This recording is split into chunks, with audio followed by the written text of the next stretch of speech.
across to the Invalides, talk to our reporter Clémence Waller, who joins us from there. Clémence, a highly emotional tribute, of course, planned there today.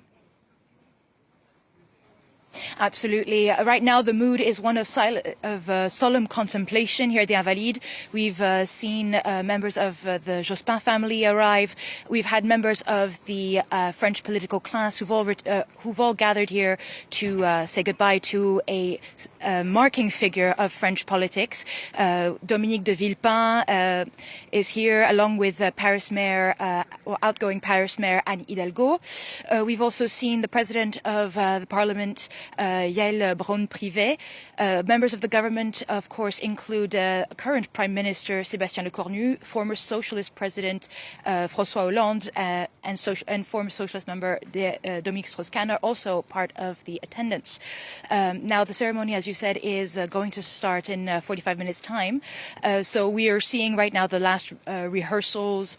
We've heard the Republican Guard practice. We've seen marches, the practices of the marches, and to my right, a small crowd of members of the public are behind barriers to see the national tribute to the French politician. Can you remind us then who exactly Lionel Jospin was and just why he was so celebrated, particularly by the left, but across all political spectrums, really highly respected? Well, so Lionel Jospin was highly respected across the political spectrum for his honesty, his integrity, the fact that he stuck to his convictions.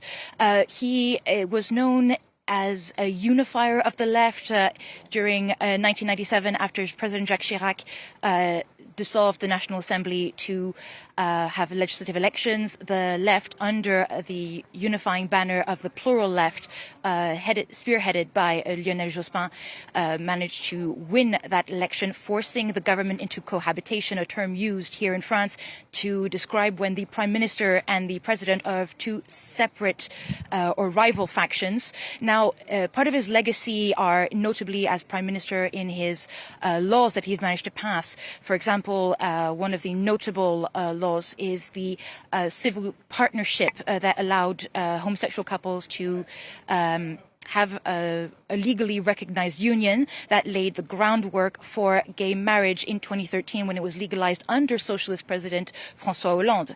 Another law that Jospin spearheaded was the Taubira law, which is a law that that made France essentially reckon with its colonial past, declaring for the first time in its history that the slave trade and slavery were crimes against humanity. Part of his legacy is not just in success, it is also rooted in failure, as you mentioned. The 2002 presidential election, the Lionel Jospin ended up in a shock loss, placing third, failing to qualify for the second round, which saw President Jacques Chirac face off against far-right candidate Jean-Marie Le Pen, marking the first time in post-war France that the far-right was this close to the doors of power. Clémence, thanks very much. Clémence Waller there covering that for us here on France 24. We'll be back with her as that ceremony, of course, gets underway here on the channel, so stay with us for that.